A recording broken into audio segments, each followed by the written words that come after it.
For today's podcast, we have another guest. And I gotta say, he's a son of a Fitch. Welcome back to the Better Friends podcast. My name is Johnny Corcoran. I'm Eric Feist. Welcome back, everybody. Today, this man, his hugs are addicting. He'll cook for you. And he's also known as the perfect husband. We got Alex Fitch on today, folks. Hello, Alex Fitch. Hi, Eric. Hi, Johnny. Thanks for having me on. How you doing today? That has to be the most interesting set of titles I've ever received. Johnny, that was but really I clever. appreciate them all. I love that one. But no, for real, thanks for having me on. I love listening. I've heard them all so far. I'm just thankful to be here. Oh, it's better than me, actually. I don't think I've heard them all. Hey, we appreciate that. We love you, man. So, Johnny, I love you too. Johnny, hit him with it. Who are you? Well, it's a big question. As it started off, I am a son of a Fitch. My name is Alex Fitch, thus the last name. I'm a 20-something-year-old that goes to BSU. That's where I met everybody involved Cringe. here through everyone's favorite housing and residential life department. Yeah, baby. Absolutely. Started off as kind of an RA. They call them PAWs here. It's like an RA and a tutor, somewhere in the middle of that. And now I have a different job. It's what Corey's done in the past. I know Corey's been on as like an assistant, so like the RA to the RAs. As a person, I super love cooking. I love spending time with my friends and my family. That's definitely something that I need to do every day is see people. And I just try to spread as much positivity, happiness, and love as I can in the world. And what are your goals, sir?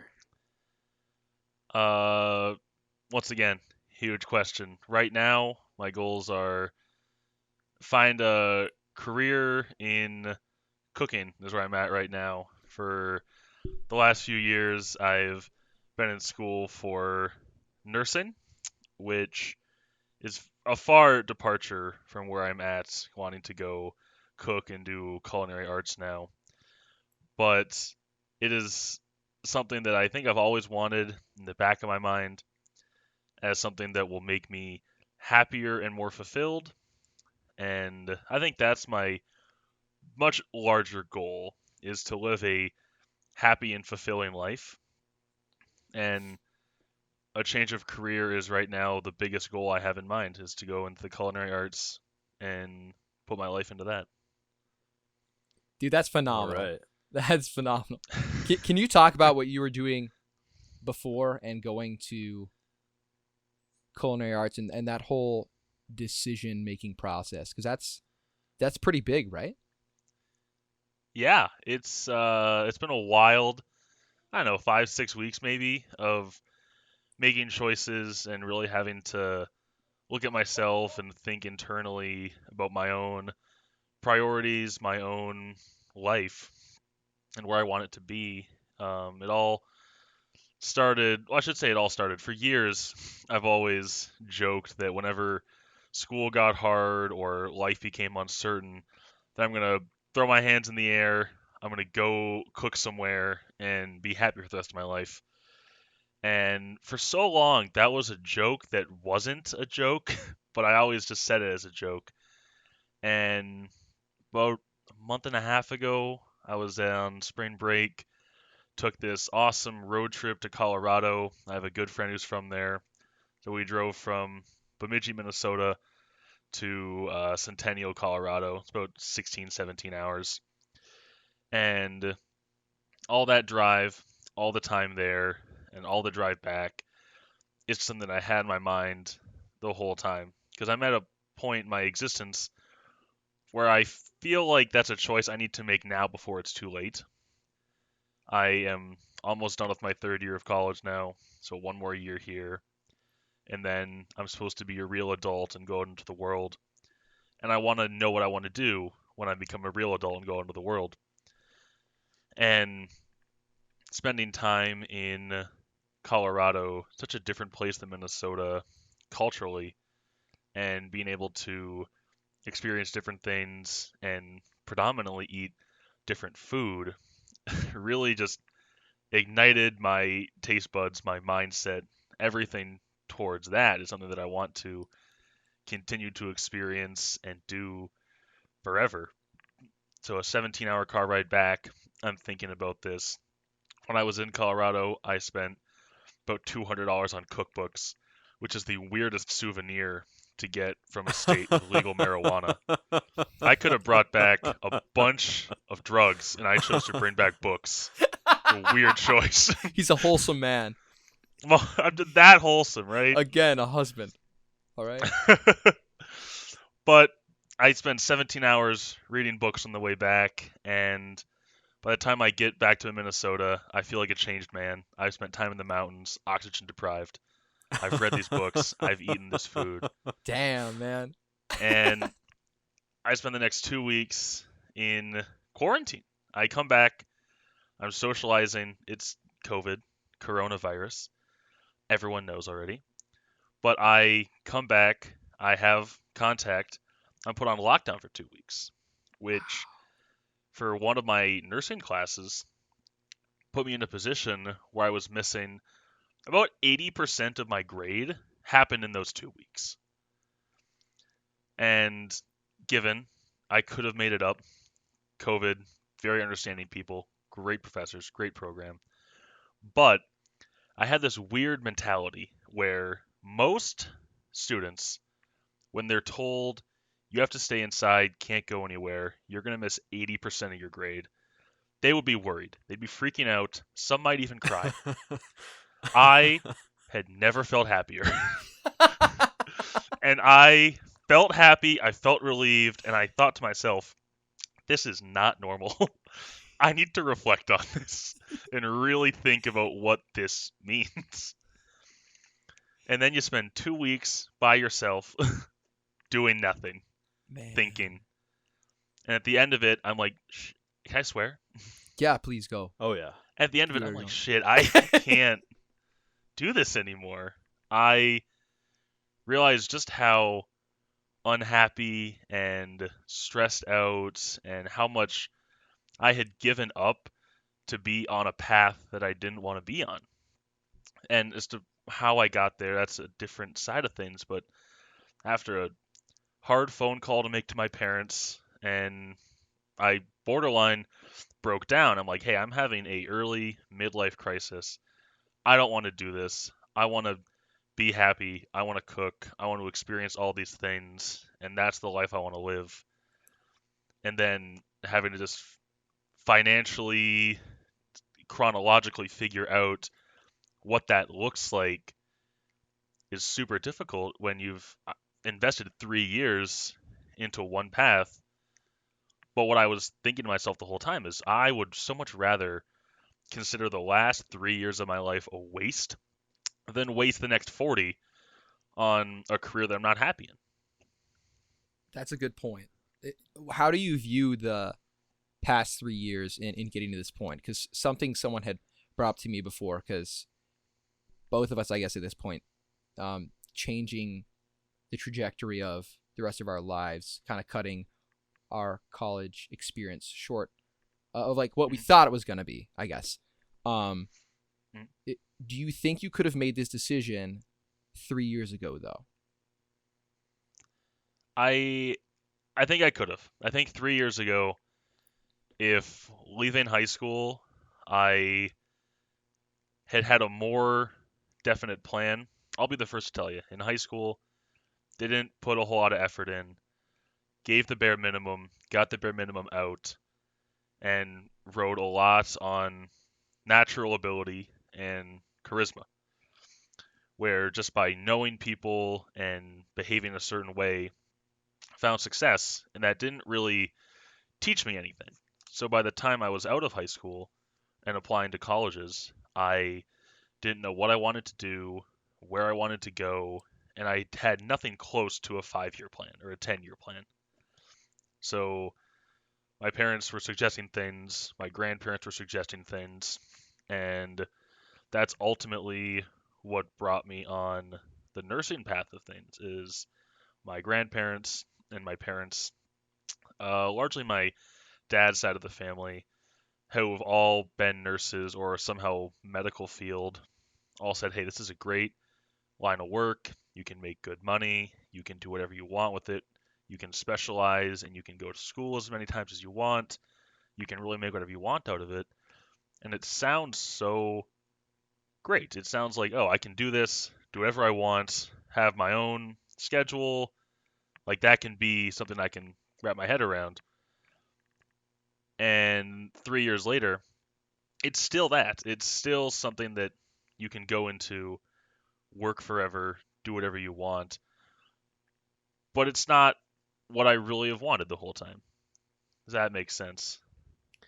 Yeah, it makes a lot of sense. I think I almost experienced a similar, sort of high school experience where I didn't really try a whole lot, just kind of rode through on my God-given and genetic brain power and and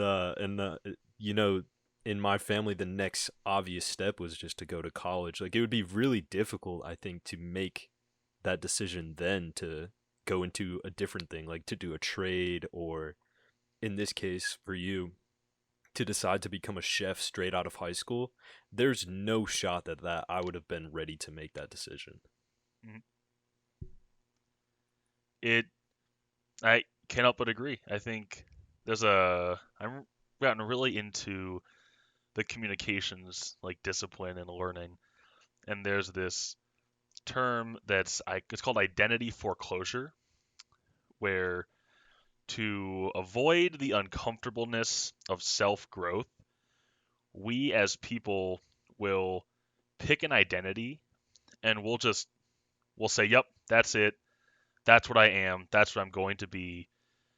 And it's a defense mechanism to avoid hard questions, hard conversations, and hard thinking that now as I reflect on it and I've learned more about it, absolutely seems like something that not my only myself, but I'm certain lots of graduating high schoolers, graduating college students have that feeling of they are all of a sudden put in a really hard position, and to avoid all that hard thinking and reflecting, just bite on the first thing that someone throws at them.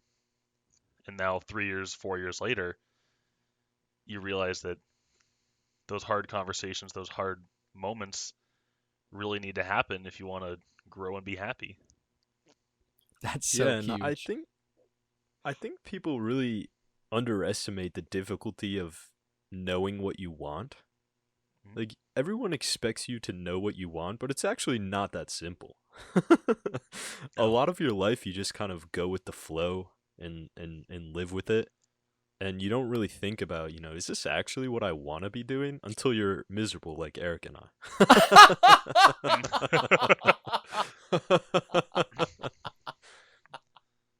We're pulling ourselves out, Johnny, day by day. Yeah, We yeah. get there. But I wanted to give the people a little more context on Fitch's situation here because I asked you, sort of what your goals, your 5-year plan is about, let's say this fall at some point, probably in like October, November, somewhere in there. Mhm. And it was drastically different, right? It Mhm. was, I want to finish my nursing degree. I want to work and get that sweet COVID money as a nurse. Mhm. And I want to use that to go back to school and focus more on a counseling sort of mental health background and then turn that into working as a counselor as sort of a long-term goal of yours. Mhm. And so it's absolutely wild how much that 5-year plan has changed because I spoke to you before you had sort of figured out now where what your plan is, Mhm. when you were first sort of figuring out like, okay, I'm gonna become a chef, and you hit me with, I'm gonna move to Italy, and it's gonna be really easy to get like a place there and learn how to cook, and I'm gonna be in Europe for a couple years and then come Mhm. back. It was quite surprising to hear, I must say.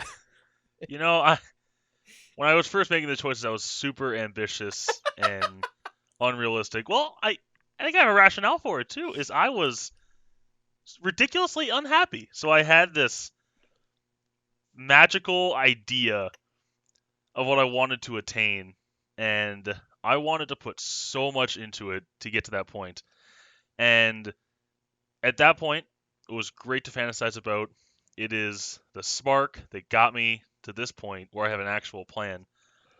But at the end of the day, it was unrealistic. And to actually make plans happen, they have to be realistic. It's not a good idea to drop out of my third year of college and on a whim move to the other side of the world, knowing nobody, not having a job, not having a bunch of money saved up because I'm a broke college student that works for Res Life, which is a great job, doesn't pay the best, but it's ultimately unrealistic. And if I really want to achieve that someday, whether it's 5 years or 10 years out, you got to start smaller. Is what I've decided.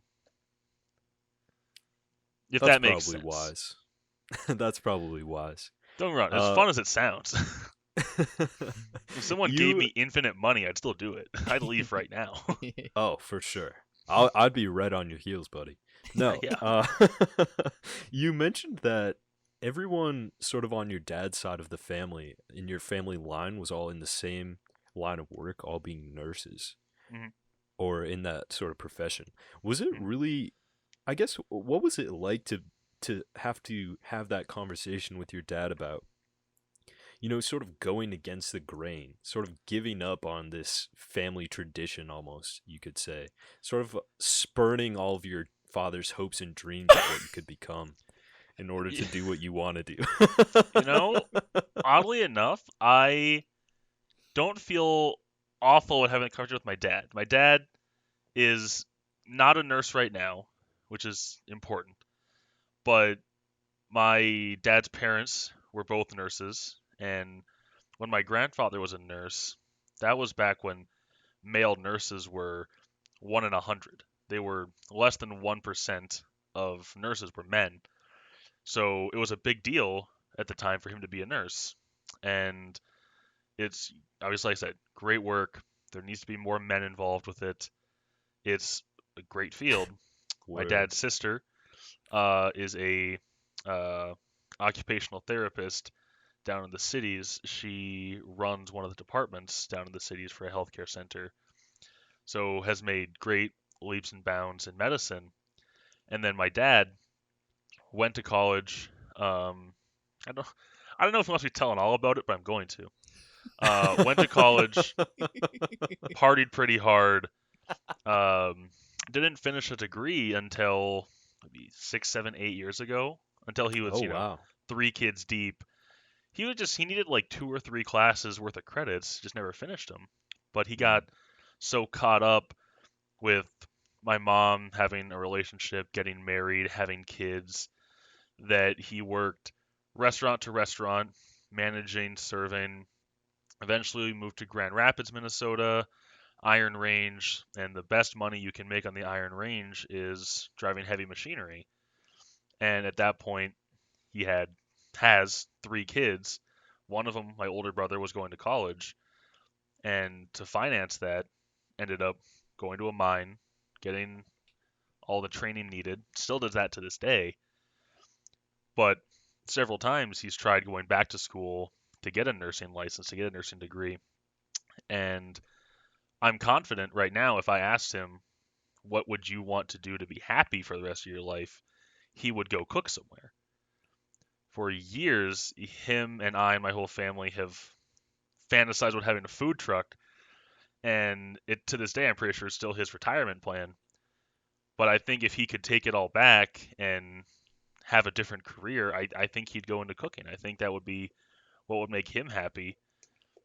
And I think despite how he might feel about my choices now, he probably also feels like ultimately it's a good choice because it's one that he would also have made. That is so amazing. That is just that's unbelievable. It's like you're making the choice that he wasn't able to make years ago. Yeah.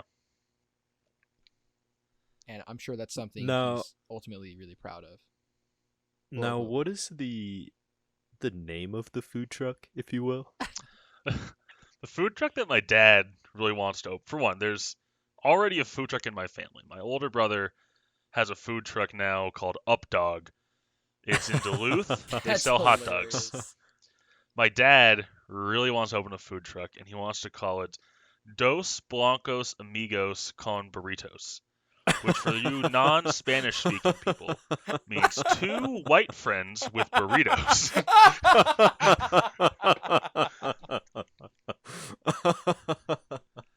That's the greatest thing I've ever heard.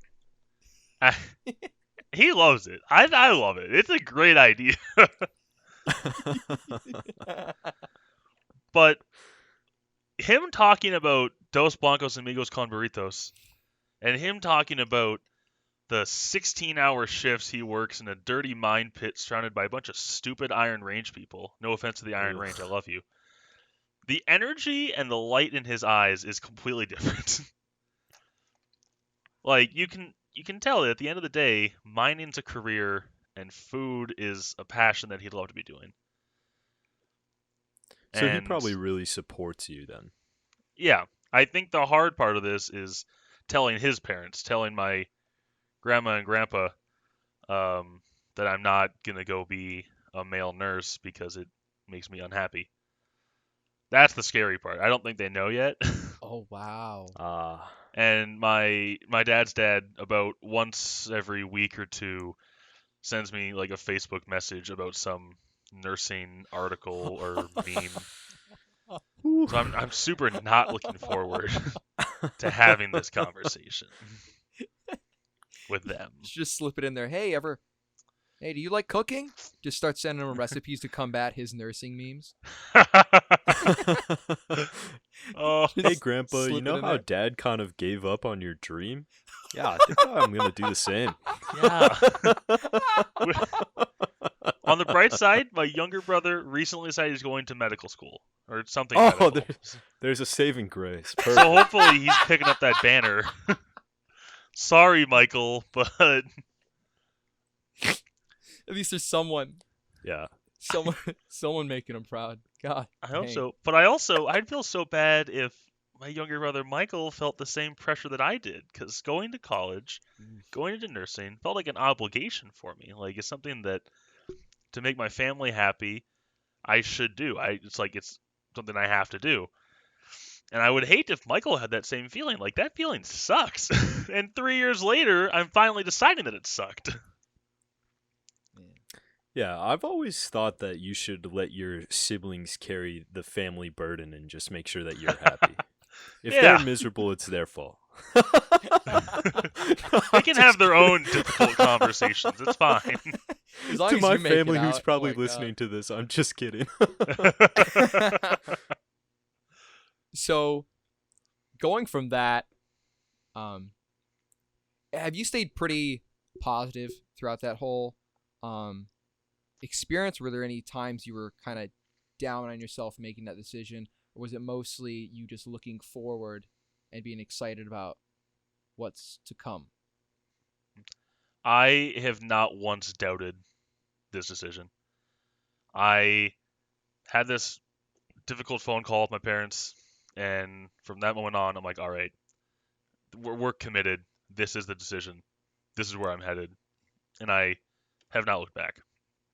It is liberating, freeing to know that I'm on a path that's going to make me happy. That's so exciting to hear. And as people that absolutely adore you, we're very happy for you. I have Yeah. So obviously there's like the academic requirements of this. Where, like I'm changing my major. I dropped the class that I was gonna miss a ton of stuff in, and for that I had some meetings with my professors, and one of them, for the class that I dropped, we were just chatting about, the semester, and it was the first class I had with her, and she's absolutely nice. She's admittedly a bit imposing. She's very knowledgeable, very straightforward, no bullshit kind of professor, which I appreciate, but can be a bit imposing. And we had this super great, super candid, about 30-minute conversation. And one of the first things she said as I was talking about this was she goes, Alex, you look so much happier right now than I have ever seen you in nursing. I'm like, thank you. I am much happier right now than I've ever been in nursing. That's why I look that way. Wow. Can you talk about, so with that positivity and just looking forward, that's amazing that you haven't doubted it once and you're confident in the decision. How have you remained such a positive person in general? Because as a lot of people know, you are just a light. You are a ray of sunshine, and you light up everyone's day. And your hugs are addicting, like I said. How do you keep that positivity up? And can you talk about that? It's actually, hold on. It's actually so crazy that you thought of the exact same metaphor, Eric. Because I was thinking the same exact thing. I was like, Alex is just this sort of ray of sunshine, this sort of light in your day that whenever you interact with him, it just cheers you up. He's just so fun to be around, so So positive, right. and his like bubbly, cheerful energy just like lifts you up and makes you feel better just by being around him. So yeah, You guys are dig way into too that, nice to me. Alex. I'm a piece of shit. You know that, right? If you ever need to can't feel say better, that. just listen back to this, Alex. You'll feel good about yourself anytime. Okay. Damn. Fucking hype me up. All right. What was the question? How do you remain so How do How you do I positive? stay so positive? How do you Um, spread it to everyone Yeah, and that just too. maintain that consistent, you're never projecting bad feelings to anyone. Like you're always so happy and give off good vibes at all times. How do you do that? um, Let me ask you a quick question. You ever like go to a party or a social scenario and somebody there shouldn't be? Like something bad happened earlier in their day, they got broken up with, their pet died, and you can not only see it on their face, but everybody else's in that room that it's a sad environment. No. You ever felt that feeling? You ever had that happen? No. Never? I've never Okay. had that. Imagine you walk into a room and someone's pet just died and the whole room is sad about it. I strive to have the opposite effect. Where Oh. That's when somebody walks into a room and I'm there, I sincerely hope that I can make their day better just by being there, which sounds ridiculous. It sounds impossible, but I this sounds like I'm rambling. I gotta like straighten my line of thought before I no. get off the weeds You here. are there, man. I really do think that happiness and stress are, to a large degree, choices that we make. And I've had a lot of people get upset with me when I say things like that, but I really do think it's true that when I get up in the morning and I have a bunch of stuff to do, I have two options at that point. I can either be stressed out about it and worry about it all day long and have it bear over me, and then I'm worried, I'm stressed half to death, and I'm not as happy. Or I can choose to not be stressed, and I will have a more productive, positive, and overall joyful day because I chose that first thing in the morning. I can have the same pile of work, and I can spend 6 hours getting it done when I'm stressed out, or I can have the same pile of work and I can spend 4 hours getting it done if I choose not to be stressed. Wow. Same thing goes for being happy. I can wake up in the morning and the worst thing ever can happen. We live in a sad fucking world right now. That's the way it is. There's COVID. There is the whole BLM trials, riots. There's everything going on in that end. There's all this sad stuff in the world that Yeah, tell when him. I get up in the morning, I could look at it and be sad about it. And given I come from a point of privilege in this where it doesn't directly affect me, but I could either be sad about it or I could look at that and see a bunch of opportunities for me to get out into the world, out into different communities, and make a difference.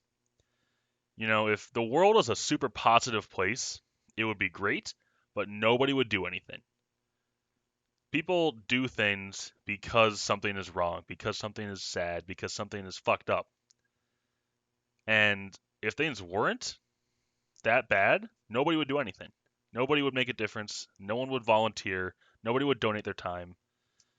And having all these opportunities means the world's kind of sad, but it means that we can do something about it.